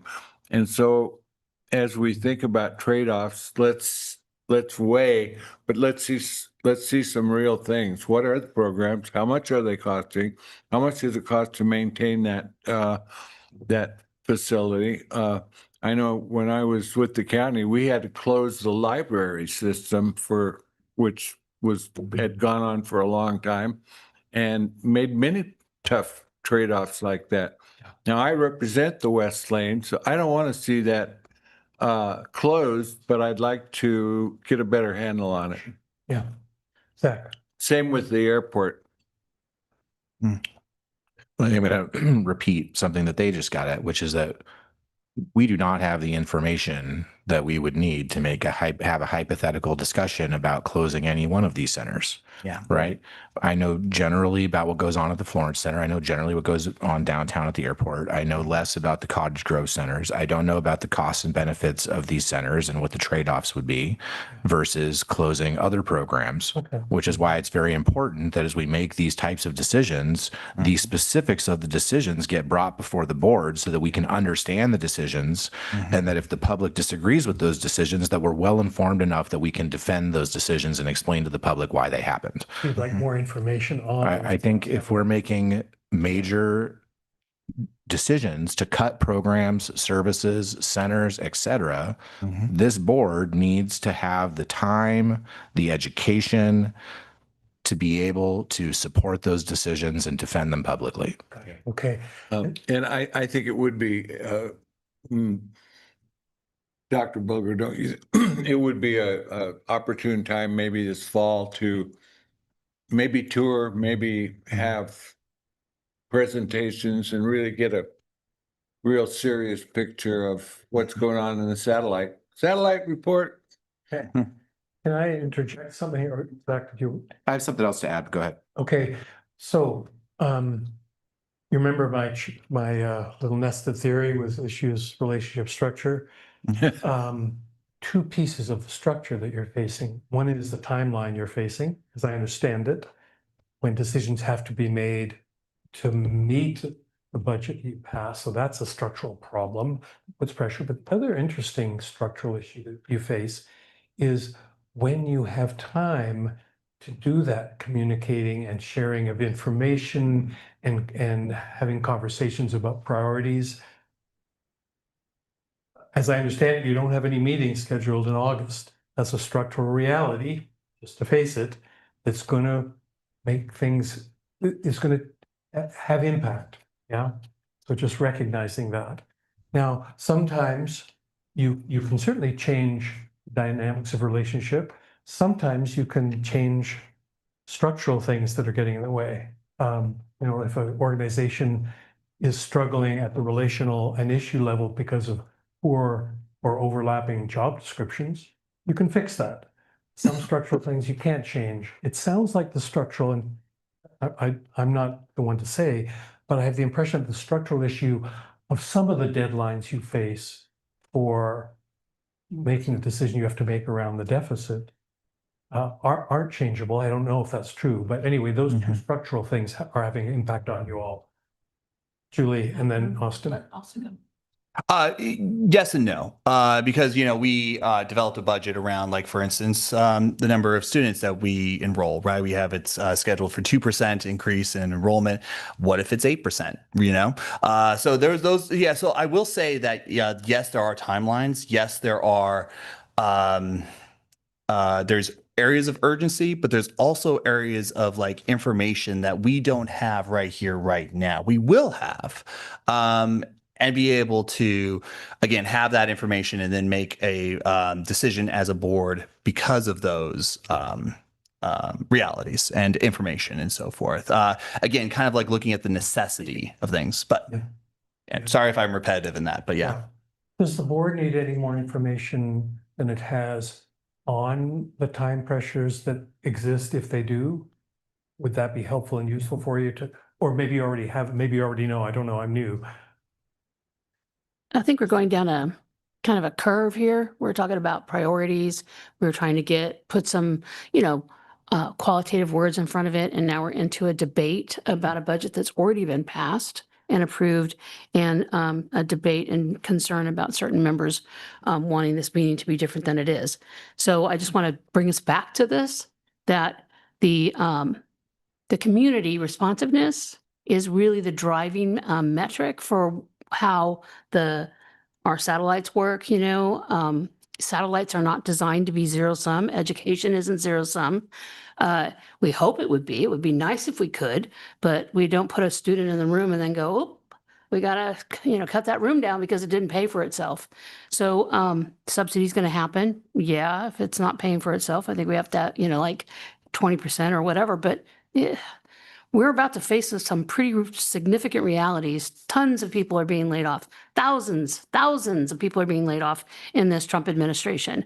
And there's going to be a lot of people unemployed. There's going to be a lot of people who are afraid. There are going to be a lot of people who need education to, like, maybe just get some job skills tightened up. And the community college needs to be ready and poised. And community responsiveness in order to really help push, maintain, and be strategic toward the workforce is, I think it's going to be that'll support the Hispanic serving institutions, support the languages, all of the stuff that we're going to need, GEDs. So maintain and prepare for driving things toward the workforce, while we're, struggling to meet the needs of all the other classrooms. And I think that we're going to see attrition is going to happen in just classroom enrollment in some classes. They're not going to be necessarily taking Writing 121 to transfer to University of Oregon if they're trying to get skill sets on automotive repairs and go get a job. So that's really a bad example. Chances are Writing 20 is going to still be, but you get what I'm trying to say is that's where equity starts to fall in, is that it's equitable in the sense of there are needs that are going to happen and they're going to bring here. And if we flatten the need that we say everybody has to have a Writing 121 class, I'm picking on Writing 121, I apologize. I love Writing 121, so please, so I apologize to all the teachers. It's priority. Right? Yeah, I'm just picking on it because it's a requirement, right? It's a requirement for just about every degree that there is. It's a requirement in high school. Most students are taking them. They're dual enrollment. But if we flatten that out and we say this has to happen and we have to always make sure we maintain it, but if enrollments are going down in that classroom and demand for others, that's where that equity is. So when the budget got passed and we had to cut off, $670,000 or something like that, to use as flexibility, and being someone who manages my own budget for a corporation, with 30 employees that I do not want to lay off, with services that we have to provide, housing assistance to folks, you're looking at to see where the demands are, where the push is, where the gaps are, where we think we're going. And I can't necessarily answer the question today. I may need 2 months from now to answer that question. And so that's why we passed the budget we did. That's why we want to make sure that we have values and priorities that we can give the president and her staff. And so to sit here and have multiple conversations that are very, very specific and about control, we're not going to close a satellite office. without the board knowing that. I mean, that's a decision the board is always going to make, full stop. We don't even have to hint at it, that it wouldn't be something that comes before the board. So I kind of took a little offense that that would be dropped here. Okay, so If I could reframe and see if it's helpful, you don't have to accept it, rather than you all seeing it as a control issue. I'm seeing it being new, and having spoken with all of you, I'm seeing it as legitimate perspectives about which there are some disagreements. There is, I believe, a resolution to that question about which there's disagreement that will address both perspectives. And we can't get into it tonight, but I just want to say that parenthetically, because I think if you frame it as control, then it's a battle. And if you frame it as a battle, it will be a battle. Mhm. If you frame it as a legitimate issue about which you have different perspectives that you want to resolve, then it becomes a problem-solving effort and not a battle. Yes, Steve, did you have something? Yeah, just listening to the various perspectives at the end of the day, where I think our job first is to, find consensus if we can. We do have a decision-making, approach when we can't, but that's our first goal, should be listen to each other, try and figure out how to come up with a combined approach that, everybody's getting something what they want there. Anyway, so that's what I'm trying to do. I'm listening. And to distill what I'm hearing, right, is like we as a board are not ready to let go of much, right? We're like, well, we still really want to be a comprehensive institution. We really want to hold on to our centers, although I did hear some, willingness to think about that. We really want centers of excellence and so on and so forth. We want to be student serving. We want to keep, place affordable. I mean, like we kind of, we want it all, right? And we, You all want. well, and what, of course we do, right? And we are, and yeah, and that's part of our problem, because we are desperately trying to hold on to some piece of it all, and our leadership is telling us that is going to get a lot harder to do. Tough decisions are around the corner. I mean, that's roughly what I'm hearing, right? And so, okay, we're not ready to do that, and so partly I think that means that staff owe it to leadership owes it to us to provide some additional education to help, because maybe some of us are more ready to or sort of see like, yep, we agree, and others like, no, we don't agree that that we're at that point. But anyways, the thing I really wanted to underscore is this finding is to double down on additional revenue sources, because like we're not ready to let it go. And why aren't we ready to let it go? We're still hoping that there's some whatever, maybe it's just a pot of gold. We're never really going to get there, but maybe there is a legitimate revenue source that's out there that can allow us to hold on to. And I'm willing to spend some time, pursuing those things. And and I hope that because my ideal place to be is in the innovative and creative space. We have almost never got to be there in the 4 years I've been here, because we've been under such budget stress. So that doesn't get to express itself. I would love to be in that place. I haven't felt like we are there, but I would be willing to double down and work together with this board to see what can we do in terms of finding alternative revenue sources. And there's an if there. If we, after spending some time, if we say, you know what, we may have found some, but it doesn't amount to enough, let's just say, or it just wasn't there. And then when the president says, all right, it is time for some tough decisions, you can't have it all, I would hope that we would listen, because right now we're not making it any easier on her. She's going to walk away from this going like, what am I supposed to do with this? They want everything, Sure. Zach? If I had to prioritize within these things, number one, fiscal stability of the institution. We shouldn't risk the long-term health of the I institution don't have that here, do I? and institution. That's a The problem. long-term health of the institution, we shouldn't risk the long-term health of the institution based upon the other factors. Number two, students. Students are our number one priority. Number three, our people, our staff, and our faculty. And number four, community responsiveness. And then I'm going to add one more piece to this. Okay. Within student success, I put academics top, followed by wraparound services, Didn't we have, followed oh, by yeah. extracurriculars. I put extracurriculars below service to the public, below staff and faculty. Like it's It's lower. it's lower for me. So I won't put it.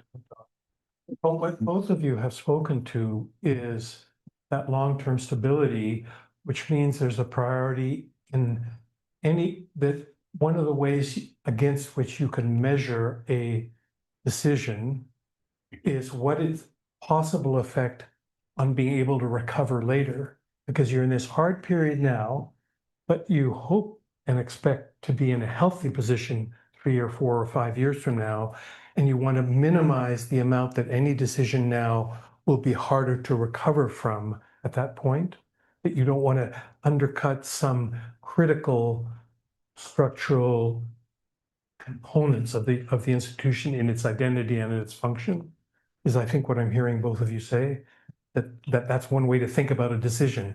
What impact will that have 3 years from now when we're trying to recover? Is it so foundational that it could really hurt us? And should we do something else instead?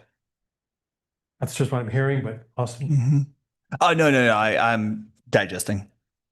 Can I make a slight correction to what I said? I feel a little bad. I said I would love to be in the, in the space where we're doing innovation and creation, and we haven't got to do it. And that's a total I shouldn't have said that. And that's, You want more. there has been a lot of it over these last many years, led by, all the folks in the room and more. And so I apologize for saying that. There's some frustration, like, oh, I wish we weren't so constrained, in these choices, but there has been an enormous amount despite the challenges. And I Right, so apologize for saying that. Let's complete what Zach started, which is where do you want to put some dots? Or numbers. I'm just going to put dots and then, to keep it consistent. Yeah. Austin, do you want to? Yeah, finding revenue sources. Yep. I think I already spoke about Hispanic serving institutions, but obviously prioritizing that. Yeah. And I like the students first, staff, faculty support. It's the fourth one down. So for students first, yep, exactly. Yep. Yeah. Mm-hmm.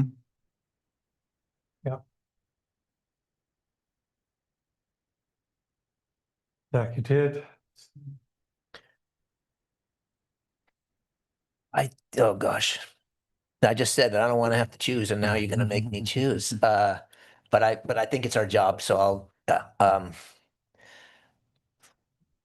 They're so interwoven. But I'm going to double down with Zach. I think fiscal stability it's there. It was also said earlier, like health and wellness, because we said of students and institution. So whatever, I don't know. But in any case, we have that obligation, even though I would love to not always be bound that way. We have that obligation. We are fiduciaries. That is first.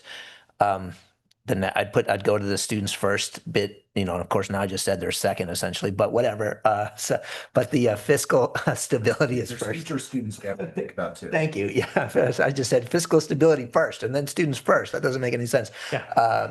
In any case, I'll go there. Gosh, this is so difficult, isn't it? And then I think I'm going for the big one, the ones that are expansive. So for me, that's community responsiveness, I guess. Because, and by the way, his Hispanic serving institution to me folds in there. So I honestly probably echo everything that Steve just said. The fiscal stability, I mean, if we don't, it's up top. if we don't have an institution, we can't get to any of this other stuff. So it's really important. But I think the fiscal stability, students first, and then the community responsiveness, because I mean, I would love to, it's the middle one. Yeah. With a growing number of dots. Yeah, I think, I mean, all of it kind of fits in there. Funding, revenue, resources is going to be in fiscal stability. Hispanic serving institution is going to be in community responsiveness. But I think we have to have the funding to ensure that we have staff to teach students at this institution. I didn't mention fiscal stability because I'm taking that as a given. That's what we have to do. I'm gonna Not put it only out there. balance the budget, but get a long-term plan. So, Yeah. but I didn't use up. I know, my but dots. you're saying it's a given, so. Here, you come down. You're gonna try and trick the genie into a fourth rub of the lamp? Is that? I'm kind of impressed with the community responsiveness still. That, to me, that Captures a lot of stuff. that just drives so much of what we're doing and what we want to do. Yeah. And I'm going to go with student wraparound, Yeah. which is student first. Another way of saying you can combine those. Yeah, but it's a particular, those services are really important. Mhm. Well, I think it goes back to what Amelia and I both said, good timing. The health and wellness of students includes wraparound services, so I think that those two are connected. Yeah. I think it also is part of the student first, so that health and wellness of students is those three combined. I'm just gonna loop our stuff together, squish it down to only a few now. And then the health and wellness of the institution includes that fiscal stability, which I know Zach mentioned as well. And then the community responsiveness, which, as we say, the Hispanic serving is absolutely rolls right up inside of that and what our commitment is to that. And so I also think that in a way, I also think the community responsiveness is the finding revenue sources, alternative revenue sources. That I think that there are some creative opportunities out there, use your words, to, maybe there's a way to have them start to subsidize some of the expenses that we have in order to push students and folks toward the workforce. So Yeah, yeah. there you go. There's my, Amelia? it pretty much says it's. Well, the top three for me would definitely be health and wellness of students and the institution. You're not biased, right? No, not at all. It's not like I was tasked by the students to support them. And putting students first as well. And then I'd also say community responsiveness. And also one of the challenges of this, and we don't have time to kind of dig into these.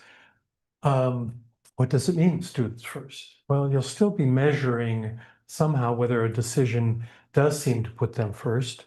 So there's, it's still, it's not exact, it's not totally crystal clear, but hopefully it will give some guidance and probably, and this I think was the priority from, as I was seeing it, it's given you, this new board, a chance to talk together about these values and priorities. Yeah. I just wanted to remind us that, one of our board members, Kevin's not here tonight. He's got a very good reason for not being here. I'm sure he would have been here if he could have. So finding some opportunity to have him also weigh in and put his dots where he would like them to be. I agree. So that we, we're hearing each other, we're not hearing him. There's got to be some way to include that perspective. So Yeah, how might that happen? I would say probably the best way is to give him the list, and tell him not to watch this video, but give him the list and ask him to put dots next to it would probably be the best way to proceed. Yeah, We'll do that. we'll do that. Great. Yeah, Okay. thanks. Okay. Thank you. Hey.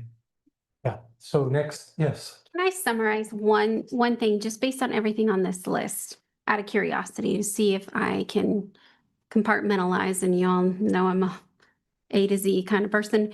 In the effort of fiscal stability, which is why one of the reasons we're here, it seems when you're prioritizing it, if I were to summarize it, I would say you're saying students, staff, and community are the priority list in that order. Would that be fair? There are a lot of things on this list, and just for we will continue to look for revenue streams, but if you see anything, you please let me know. But there are a lot of things on this list that I think summarize into those groups. Would that be an appropriate priority list? Clarification. So what you're asking is under financial stability, the priorities in that is students, staff, community. Yes. Zach, I saw you nodding. Yes, I'm supportive of that with the caveat that I think certain extracurriculars I value lower than serving the community and taking care of our people. Thank you. Yeah, for sure. It doesn't mean that those are the only three, all the rest, but you've got to somehow prioritize is what you're asking. Mhm. Steve, anybody else want to respond? Paris? Thank you Is this for that. accurate? Thank you. Okay. Yes, we just want to have some agreement on that. And if you disagree, please let us know and would prioritize this a little bit differently. That would be very helpful. So Anybody else? what we're seeing, hearing is agreement. Yeah, I just want to drill down on the last one, fiscal stability in community. What would define that, I think, is my question, I guess. I see that's a great question. And I see two areas of community. So one, first being community, being workforce and needs of where we need to educate students, which in one hat, I would say that could fall under students because we want students to be educated in the areas that they're successful. That is one of the priorities of the college. So that's something we have a lot of discussion about. The second would be community. The part of being a comprehensive college is we are providing community services that are not direct benefits to students necessarily, but they do benefit the community. So that I would see is a community pot. Great. If that's fair. Yep, totally. Thank you. I think the students first, it probably needs some more definition to be useful, is my sense, right? Because you can take that, Yeah. you can take that. Practice. Yeah, and I think Zach, by the way, took a big risk, and I appreciate that. And honestly, I think I want to support that, right? So in terms of like strategically, what would we do in terms of cuts, if that's what we're talking about, that preserve, core mission? I think Zach is kind of moving us in an interesting direction, and he's taking a risk by doing so. There's being a lot of people probably at the next meeting to say, what did you mean by that, Zach? But I think he's making a very good point with deprioritizing relative to other priorities, the so-called extracurriculars. Yeah, there's a couple. So you had made a comment on extracurriculars, and I wrote that down, and that is something we can go back and look at. What I will say from the off the cuff is extracurriculars brings in tuition more than just the students you see on that, because their friends come with them, their girlfriend comes with them. So we do have a lot of information on that, but that's just information we need to communicate with you. So when I say students, does that mean that I don't want to run hypotheticals because we could get into a lot of that discussion, but maybe there's areas that it could impact students, but it's something way down on the list. And extracurriculars is something that I have noted we will go look at and run the numbers and have a discussion about without getting into the minutia of that. Yeah, and I was going to say that that we've got on this shorter list here, minimally impacting the core educational mission, and that's what I heard, is that the mission around student success, academic excellence, that's the core of the college's mission. This is a great example of how communication and sharing thoughts, idea, and information is so important for your work together, because you don't have opportunities to communicate and you don't have the shared information to talk about. What are you going to do? You won't be able to do anything. And as I keep emphasizing, it's one of my favorite words, partnership. Partnership with distinct responsibilities, but both needed. And in order for that relationship to happen, as in all relationships, there has to be communication and shared information. I just want to, just so that I can't, being an athlete my entire life and in college, I got to push back just a little on the conversation about extracurriculars. That it's just, we have a amazing athletic department here at Lane Hall, and there are opportunities. The students are committed. We had a bunch of athletes speak to us this year. So I don't want to just toss them under the rug. I just want to just put it out there. I get what you're saying. There are things that can be discussed, but hey, go Lane, So right? I would say both, and it wasn't possible us, but saying, it's something to be thinking about, given other priorities, but at the same time, so important, both for the reasons that you just said, Kara, and the health of the students, you know, et cetera, et cetera. So it's both and tricky. Yeah. I'm going to knock it into it right now. Okay. Okay. Yeah. Yeah. As Kara said, a future discussion once there's more information. I'm certainly happy to provide more information and context around it. What revenue it brings in, et cetera, et cetera. Yeah. Okay. Not going to get into it right now. Oh, that's great. Your tongue is not bleeding, but you're holding it between your teeth. But just a follow on, and not at all meant as not a debating point. We, you know, we're right on the precipice all of a sudden of, like, you know, these tough discussions, right? We get right up to it, and then we kind of walk back, but we're right there. And I just want to encourage all of us, myself included, to find ways to, to, especially when somebody's taking a risk, to find ways to, like, hear it, listen to it, support it. To not saying support it meaning let's do it, but understand that we have to take some risk in terms of trying to think, offer up what might we leave on. What might we cut? And that's a very, very difficult thing to do especially when you're forced to do it in a public setting. And then you can, everybody can then, you show up next time and take you down. I think we need to find ways to avoid that, right? Because we're charged with an extremely difficult thing, and anything that gets offered up, we need to have those discussions in ways that don't isolate any one person and say, all right, we understand. What are we trying to do? We are doing this in the spirit of fiscal, viability, of sustainability.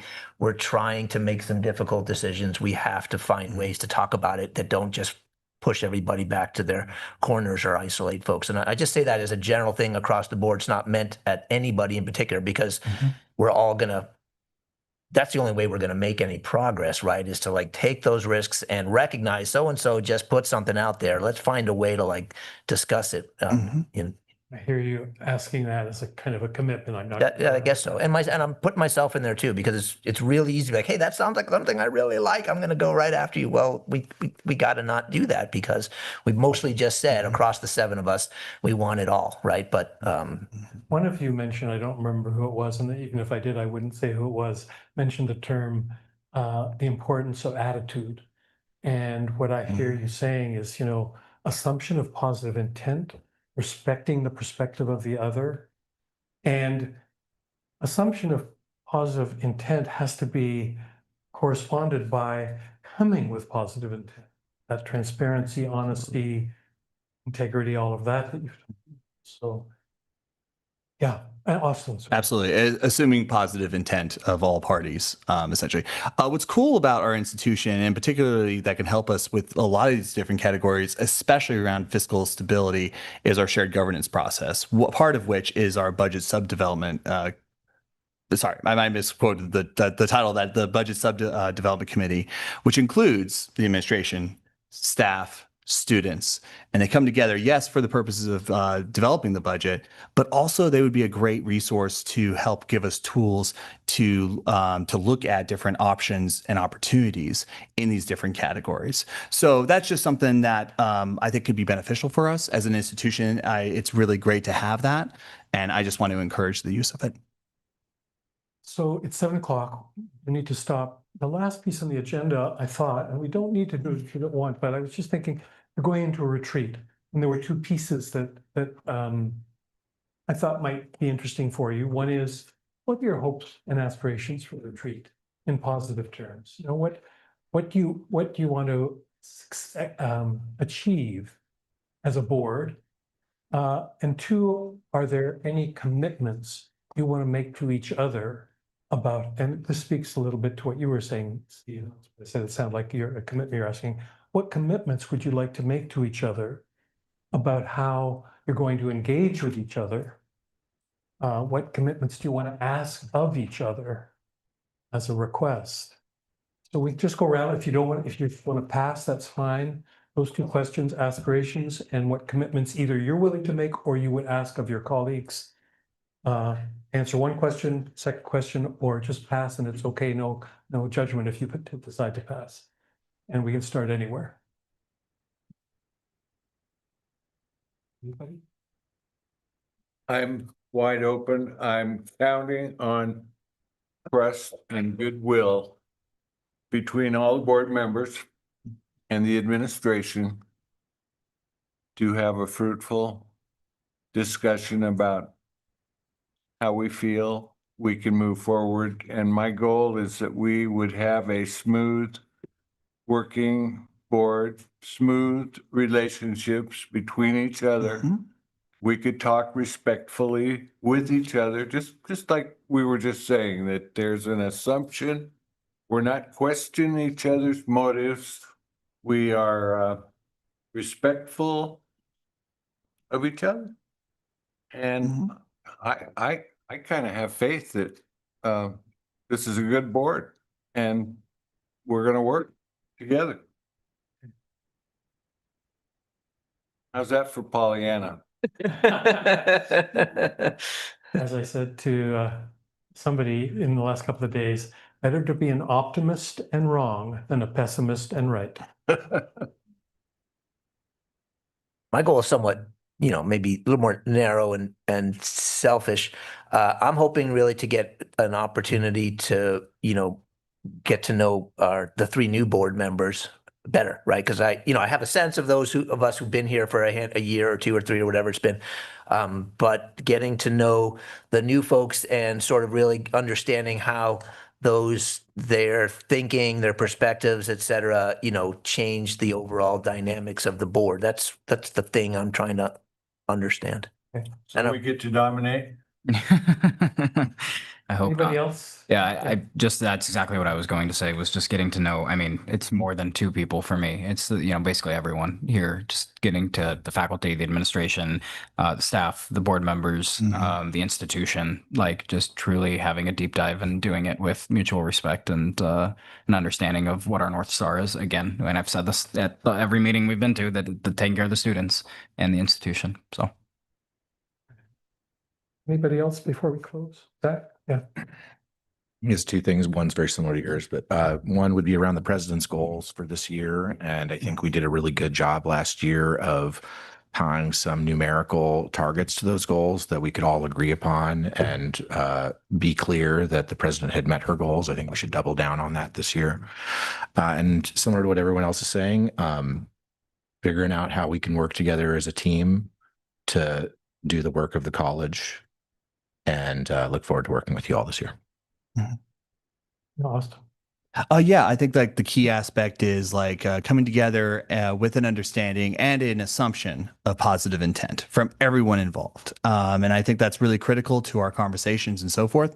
And Julie, something that I love about you in your email, it's the signature part of your email, you have the respect pledge, I believe it's called, of Lane Community College, which essentially states, we encourage open communication, constructive dialogue, and collaboration to ensure every voice is heard and respected.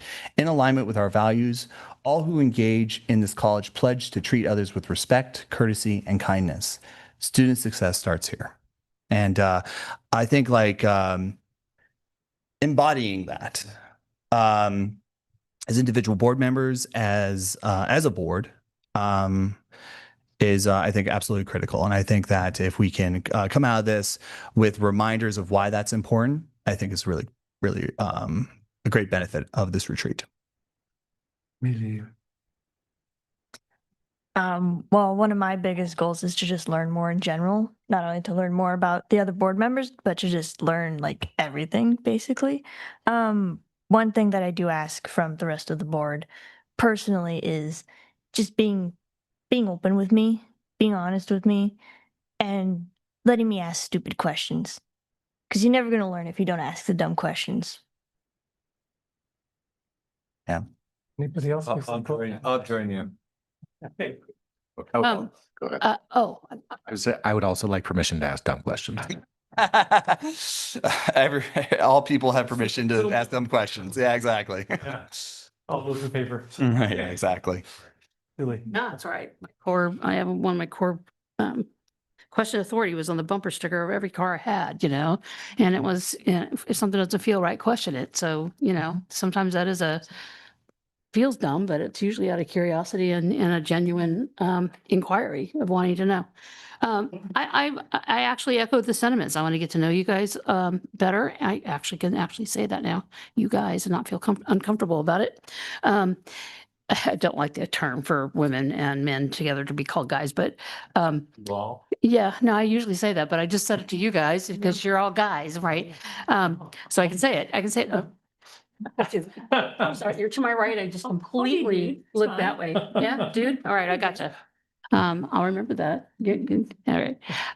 So getting to know all of you, and sure, nice reminder on the subject line. That's almost in every single employee's subject line, which is I loved it, so I copied it and put it in mine.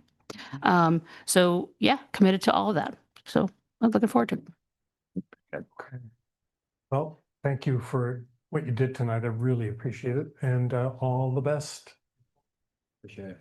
Yes, thank Thanks you, for taking everybody. all the time you did. Excellent. Interviewing us and getting us ready and. Yeah. So we're going into closing items. Anything for the good of the order? Okay, seeing none, we are now going to go into future meeting dates. Just note the calendar. We already went through the calendar and so forth. And any last things for before adjournment? All right, seeing none, we are